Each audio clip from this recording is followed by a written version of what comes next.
10th सायन्समध्ये part 2 मध्ये आपण पहिला चॅप्टर बघणार आहोत, ज्याचं नाव आहे हेरिडिटी अँड इव्होल्यूशन. टाका हेडिंग.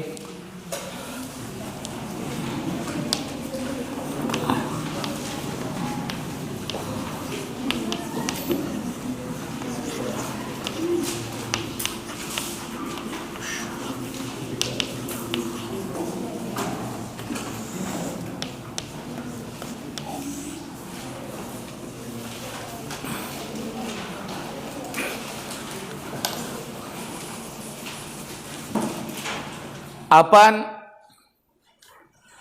हेरिडिटी हा शब्द ऐकल्याबरोबर या शब्दाचा मराठीमध्ये अर्थ होतो अनुवंशिकता. काय आहे नेमकं हे हेरिडिटी? म्हणजे आपण घरामध्ये बऱ्याच वेळेस आपल्या घरातल्या व्यक्तीबद्दल आपण बरेचसे डायलॉग ऐकतो की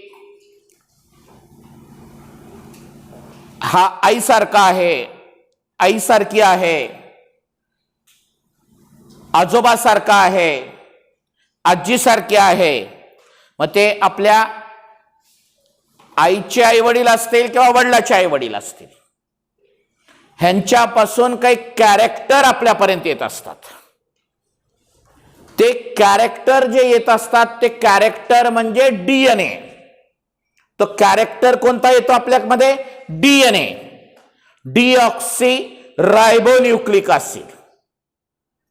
आणि तो डीएनए आपल्यामध्ये आला समजा, मग त्याच्यात दिसणं आहे, उंची आहे, त्याच्यामध्ये स्वभाव आहे, या सगळ्या गोष्टीचं ट्रान्समिशन झालेलं आहे. आणि ट्रान्समिशन फ्रॉम पॅरेंट्स, बरोबर. पॅरेंट्स मध्ये आपले आई वडील, आणि त्याच्यानंतर आपल्या आईचे आई वडील आणि आपल्या वडिलाचे आई वडील, असं हे फ्लो आहे. काही काही कॅरेक्टर असे असतात की ते कॅरेक्टर आपल्या आई वडिलांमध्ये नसतात, पण ते कॅरेक्टर आपल्या आजोबा आजीमध्ये असतात, आणि ते कॅरेक्टरचं ट्रान्समिशन होत असते आपल्यामध्ये. मग अशा बऱ्याच वेळेस आपण डायलॉग ऐकतो की बाबा हा आजोबासारखा आहे, स्वभाव आजीसारखा आहे, दिसायला आजीसारखी आहे, आजोबासारखा, असे भरपूर आपण घरामध्ये ऐकतो, बोलतो. त्यावेळेस आपणाला ह्याच्या मागचं मेकॅनिझम माहीत नसतंय. तर ह्याच्या मागचं मेकॅनिझम आहे दिस इज द हेरिडिटी. याला म्हणतो अनुवंशिकता. मग बऱ्याच वेळेस मनामध्ये असं असतं की ही हेरिडिटी फक्त आई वडिलांकडूनच येते का? नाही, ही हेरिडिटी आपल्याला आई वडिलांकडून मेजर येते, आणि आईच्या आई वडिलांकडून आणि वडिलाच्या आई वडिलांकडून येते, आणि पुन्हा त्यांच्या पण याच्याकडून काही कॅरेक्टर येत असतात. म्हणजे असं काही नाही. त्याला काय म्हणतात? रिसेसिव्ह आणि सक्सेसिव्ह. काही प्रॉपर्टीज असतात, ते रिसेसिव्ह बी असतात, सक्सेसिव्ह बी असतात. म्हणजे दिसून येणारे असतात, काही न दिसणारे असतात. तर हे जे काही कॅरेक्टर ट्रान्समिशन आहे, मग ते कॅरेक्टर स्वभावाचं असेल, दिसण्याचं असेल, बरोबर आहे, उंचीचं असेल, काही असेल, या सगळ्याला मिळून आपण काय म्हणतो? हेरिडिटी. बरोबर. त्याची आपल्याला डिटेल स्टडी करायचे. त्याच्यातला पहिला प्रश्न आहे, कॅन यू रिकॉल मध्ये which component of the cellular nucleus of living organism carries hereditary characters? कोणता कॅरेक्टर आहे की जो आपल्याला ट्रान्समिशन करतो? तर तो कॅरेक्टर आहे तुमचा कोण?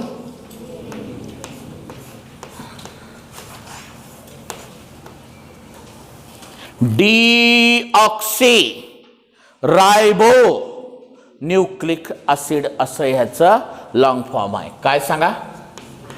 Deoxy ribo nucleic acid. आणि RNA म्हणजे फक्त रायबोन्यूक्लिक ऍसिड. अलग अलग ते अजून आहे पुढं, पण मग कळाला पहिला प्रश्न. हेरिडिटीचं ट्रान्समिशन करणारा कॅरेक्टर कोणता आपल्या, म्हणजे आपण म्हणलं की आपल्या वडिलाकडून किंवा आपल्या आईकडून एखादा कॅरेक्टर आपल्याकडे आलाय, पण तो कॅरेक्टर आणणारा फॅक्टर कोण आहे? डीएनए. बरोबर आहे. हा फॅक्टर कोण आहे? DNA. This is the transmission factor of heredity. Heredity पुढे नेणारा फॅक्टर म्हणजे कोण? डीएनए. लिहा. पहिला प्रश्न लिहून घ्या अगोदर. कॅन यू रिकॉल मधला पहिला प्रश्न. Which component of the cellular nucleus? बरेच विद्यार्थी मला असं दिसून आलं वहीमध्ये की उगा नंबर टाकून ठेवलेले आहेत. नंबर टाकू नका, प्रश्न सगळा लिहा. Which component of the cellular nucleus of a living organism carries heredity characters? मग कोणता ऑर्गॅनिझम आहे आपल्यामधला? लिहा. ती मी जसं बोर्डावर लिहिला तसं फुल स्टॉप देऊन लिहा. DNA ब्रॅकेटमध्ये तुम्हाला लॉंग फॉर्म माहिती पाहिजे असेल तर लिहून घ्या. Deoxyribonucleic acid.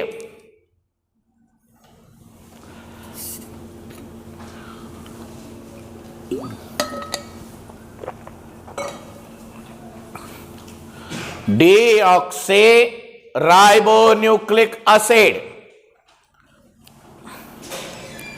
of the cellular nucleus of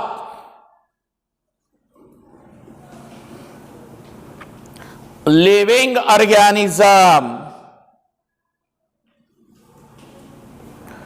carries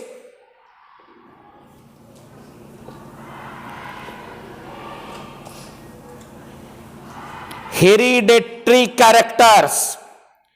Hereditary characters.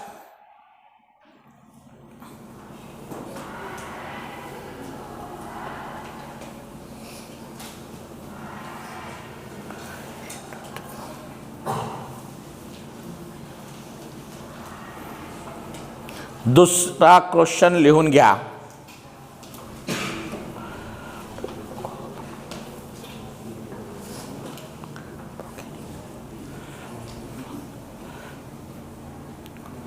दुसरा क्वेश्चन लिहून घे. कुठे पुस्तक तुझं?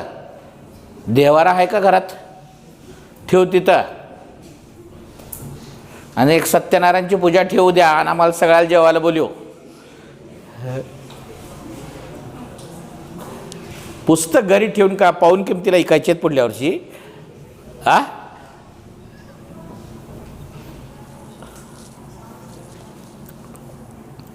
What do we call to the process of?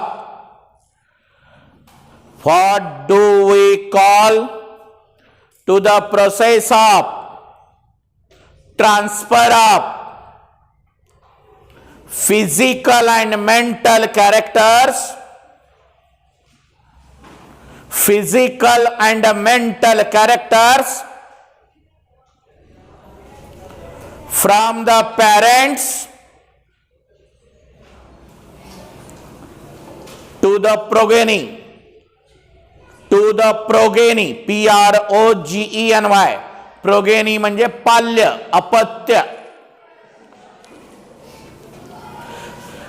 Physical आणि मेंटल कॅरेक्टर. फिजिकल म्हणजे दिसण्यात, मेंटल म्हणजे स्वभाव. आपल्या आई वडिलांकडून किंवा आपल्या आजी आजोबाकडून आपल्याला जे फिजिकल कॅरेक्टर, दिसणे, रंग, उंची, आणि मेंटल कॅरेक्टर, स्वभाव, हे जे ट्रान्सफर होतं याला काय म्हणायचं? या प्रोसेसला काय म्हणायचं? याला हेरिडिटी. कळालं का? लिहा.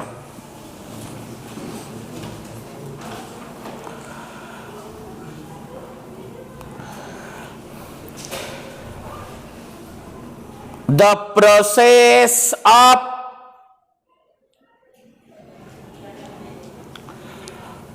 transfer of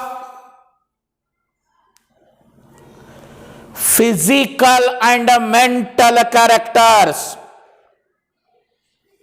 physical and mental characters from parents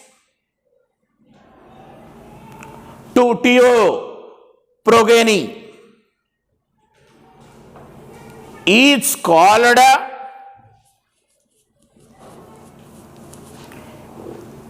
heredity. HERADITY.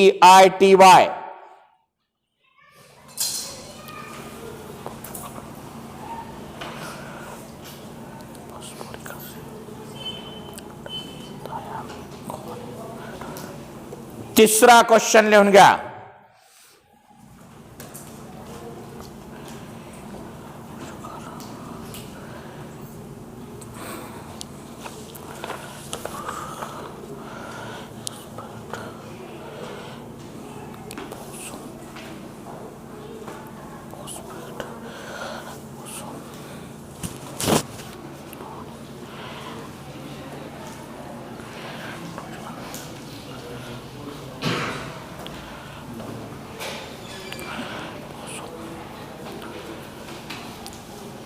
Which are the components of DNA molecule? या क्वेश्चन ज्यांच्याकडे पुस्तक नाही त्याने. Which are the components the DNA molecule? DNA molecule मध्ये कोणते कंपोनेंट्स आहेत? फॉस्फेट, शुगर रायबोसोम आणि 4 नायट्रोजिनस बेसेस. कोण कोण? काय? फॉस्फेट, शुगर रायबोसोम आणि 4 नायट्रोजिनस म्हणजे नायट्रोजन असलेले बेसेस.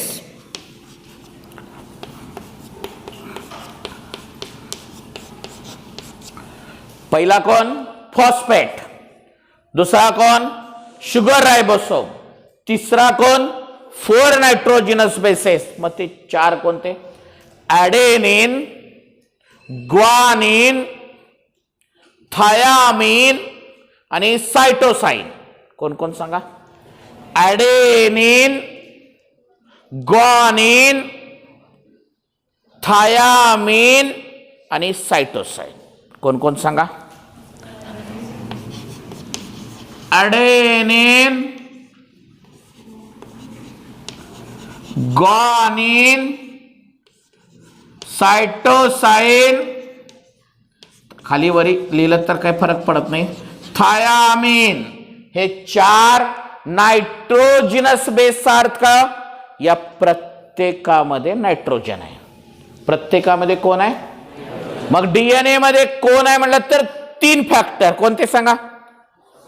फॉस्फेट, शुगर रायबोसोम आणि 4 नायट्रोजिनस बेसेस. मग त्याच्यामध्ये number 1 adenine, number 2 guanine, number 3 cytosine, number 4 thiamine. आलं का लक्षात? लिहा. DNA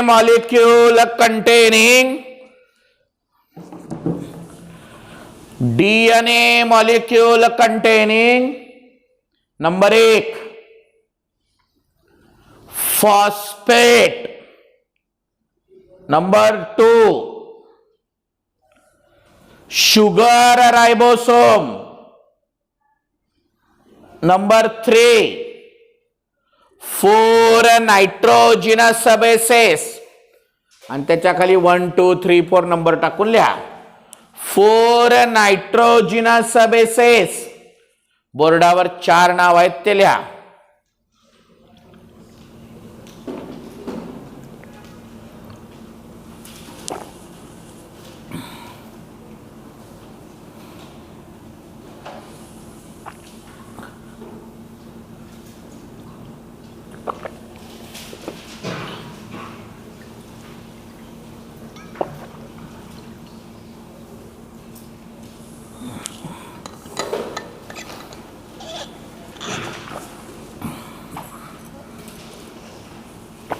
लिहिलात? बघा आता खाली पॅरेग्राफ मध्ये काय दिले बघा.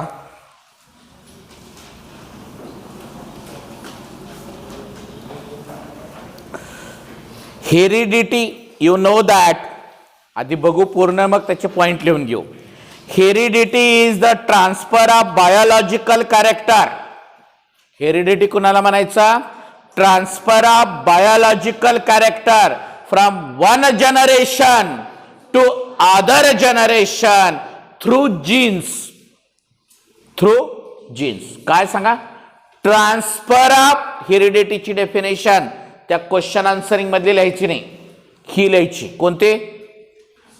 Heredity is the transfer of biological character from one generation to another generation via jeans.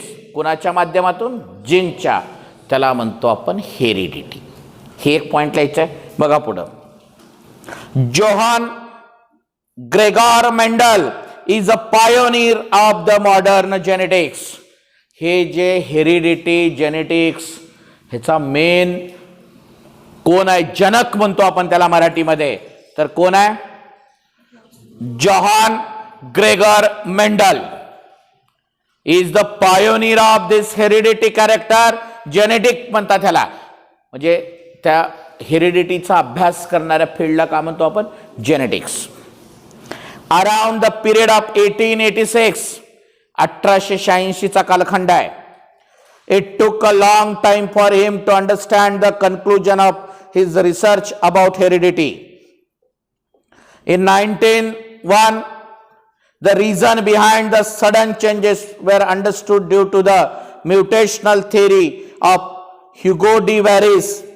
Meanwhile, in 1902, Walter and Sutton observed the paired chromosomes in the cell of grasshopper. Walter आणि सटन यांनी grasshopper, कुणाला म्हणतात? नाकतोडा. मराठीत त्याला घोडा म्हणतो आपण, बरोबर आहे. त्याच्यावर एक्सपेरिमेंट करून क्रोमोझोम्स म्हणजे सगळं जेनेटिक्स सांगितलंय. Until then it was known to anyone. Research started in the direction of finding the nature genetic material when it was proved that genes are carried via chromosomes, through which 1944 trio of scientists, तिघी जणी आहेत. Trio of scientist म्हणजे trio हे नाव नाही, trio म्हणजे तिघी. कोण कोण? Ostwald Avery, Maclyn McCarty and Colin MacLeod proved that except virus all living organisms have DNA as a genetic material. म्हणजे जे आपण पहिल्या पॉइंट पासून सांगलेलं की हे मटेरियल कोण आहे? एका जनरेशनकडून दुसऱ्या जनरेशनकडे ट्रान्सफर होलेलं आहे. या मटेरियलला का म्हणलेलं आहे त्यांनी? DNA. काही व्हायरस जर सोडले तर 99% लिव्हिंग ऑर्गॅनिझम मध्ये ट्रान्सफर करणारा कॅरेक्टर हा कोण आहे म्हणलेलं आहे? DNA. ट्रायो ऑफ सायंटिस्ट तिघी जणी मिळून सिद्ध केले शेवटी. बघा, in 1961 the French geneticists Francois Jacob and Jacques Monod proposed a model for process of protein synthesis with the help of DNA in bacterial cell. It helped to uncover the genetic codes hidden in DNA.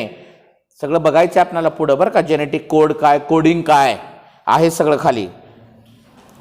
Thereby the technique of recombinant DNA technology emerged, which has a vast scope in the field of genetic engineering. The science of heredity is useful for diagnosis, treatment and prevention of hereditary disorder, production of hybrid varieties of animals and plants, and industrial processes in the which microbes are used.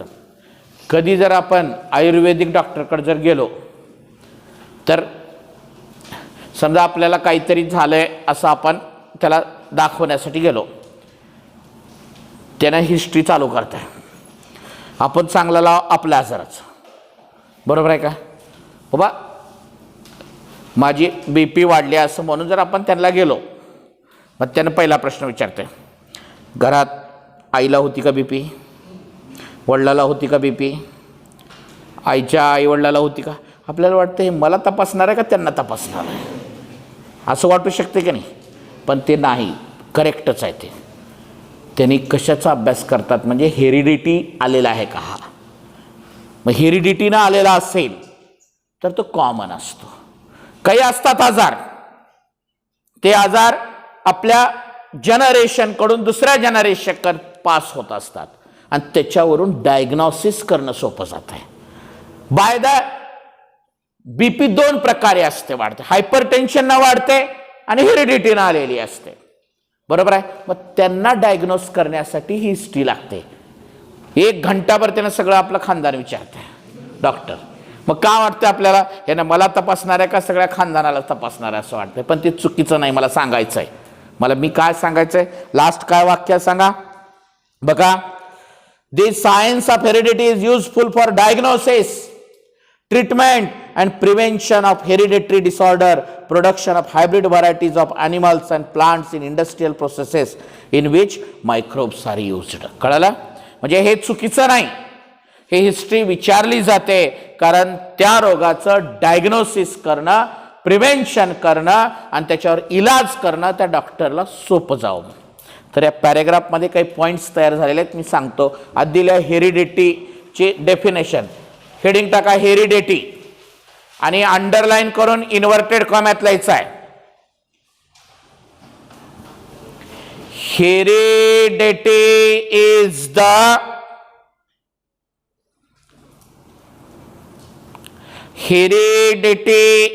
The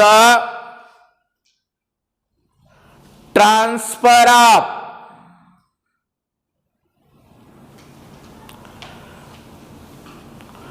biological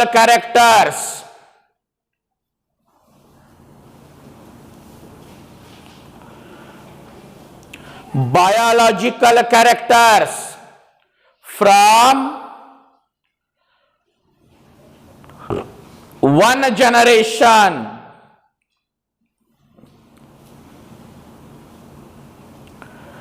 to another generation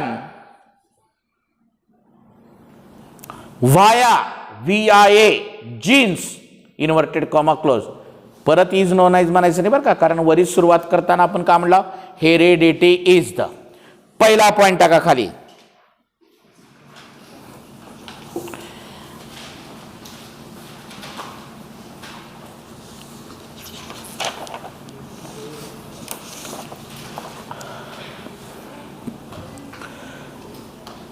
Johan JOHANN Johann Gregor GREGOR Mendel MENDL is a pioneer of PIONER of the modern genetics. Pioneer of the modern genetics. Number 2, in 1902 Walter WALTER Walter and Sutton SUTTON observed the paired chromosomes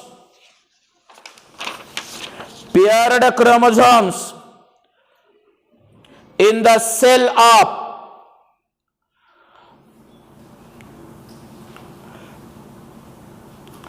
grasshopper GRASSHOPPR.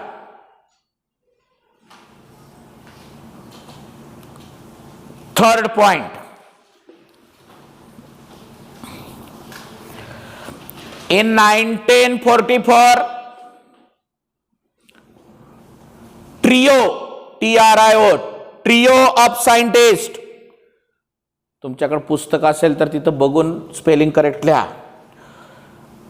Ostwald Avery, OSTWALD, Avery, AVERY, comma Maclyn, MCLYN, McCarty, MC, पुन्हा C capital, CARTHY, McCarty, and Colin, COLIN, Colin, MacLeod, MACLEOD, proved that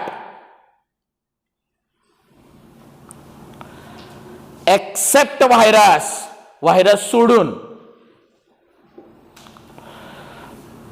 all living organism have DNA as a genetic material,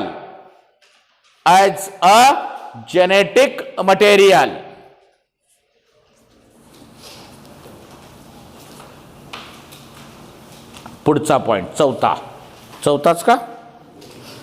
हा, the science of heredity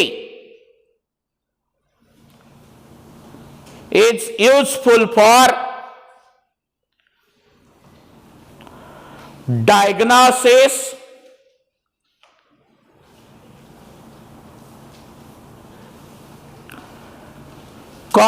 treatment,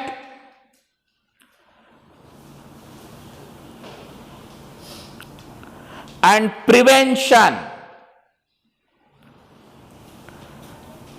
of hereditary disorder.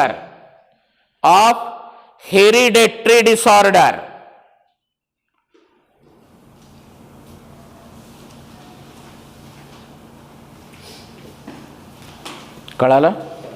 आता एक तुम्हाला काम आहे, तुम्हाला डीएनएचं structure आहे double helical, सर्पिल आकाराचं, 9वी मध्ये शिकलेलं आहे, त्याची डायग्राम तुम्हाला उद्या येताना काढून आणायचं आहे. कळालं? कशाची डायग्राम? डीएनए. त्याच्या पुढचं सांगतो मी, इकडं ऐका. हे का, या चॅप्टर मध्ये सगळ्यात अवघड आणि महत्वाचं काय माहिती आहे का? हे ट्रान्सक्रिप्शन, ट्रान्सलेशन आणि ट्रान्सलोकेशन, हे अर्ध पेज आणि पाठीमागचं फुल पेज, एवढं ज्याला कळालं त्याला धड्यात काहीच अवघड नाही. पुढं आपण एक एक बीट एक एक दिवस बघू. कळालं? मग उद्या येताना कोणती डायग्राम काढून आणणार? DNA, deoxyribonucleic acid.